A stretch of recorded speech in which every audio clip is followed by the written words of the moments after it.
HTTV with Illingworth and Gregory. We're joined with Robert Green, who's going to name his five-a-side team if he was manager. Go ahead, Rob. Cheers. First off, difficult to choose because obviously I've never played with another goalkeeper before. I'd have to have my old coach, Ludo Klosko, who had the best service and half volley I've ever seen. He could pick the spider's web in the top corner of the goal, as he would put it, and one of the nicest guys in football that I've ever come across as well. In defence, I have a one-man defence with Javier Mascherano in, who ironically became a centre-half after he left West Ham and Liverpool and went to Barcelona and has gone on to do wonderful things.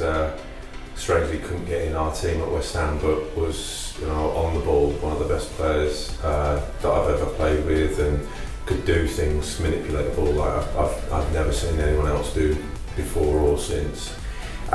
In front of him would be Steven Gerrard from playing with England, and I even grew up with him in the England ranks from under 16s, and I just remember him being an outstanding player then. And I was trying to explain to one of the lads earlier today that every pass he played was a perfect pass, and it arrived to you perfectly with the sponsor's logo on the ball arriving facing you as it had the perfect sound. And it was just things like that as fans you never really, or people watching, you never really appreciate. So that was, and his dedication and professionalism was beyond anyone else's I've known. So he's and a sound lad as well. So he's in my midfield, just in front of him for energy and charisma and fighting spirit will be Carlos Tevez, who was only with us for a season at West Ham,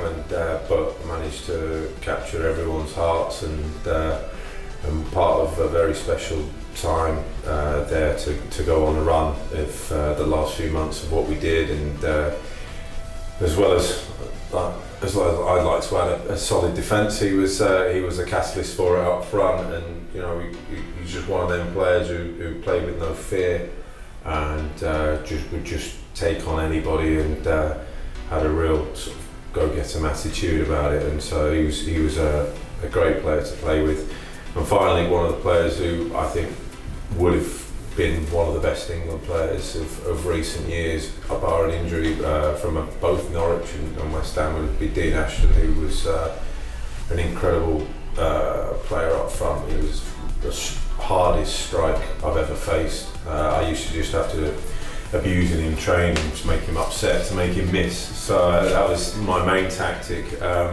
But yeah, he was someone that unfortunately injury curtailed his career short, and was someone that for hold-up play, for just general all-round finishing, he could score and from anywhere, and just a big, proper, old-fashioned English number 9. He was a real joy to play with, and I think what happened was a real shame, but these things can happen in football. So that's my 5, and I'll wait to see what everyone else says.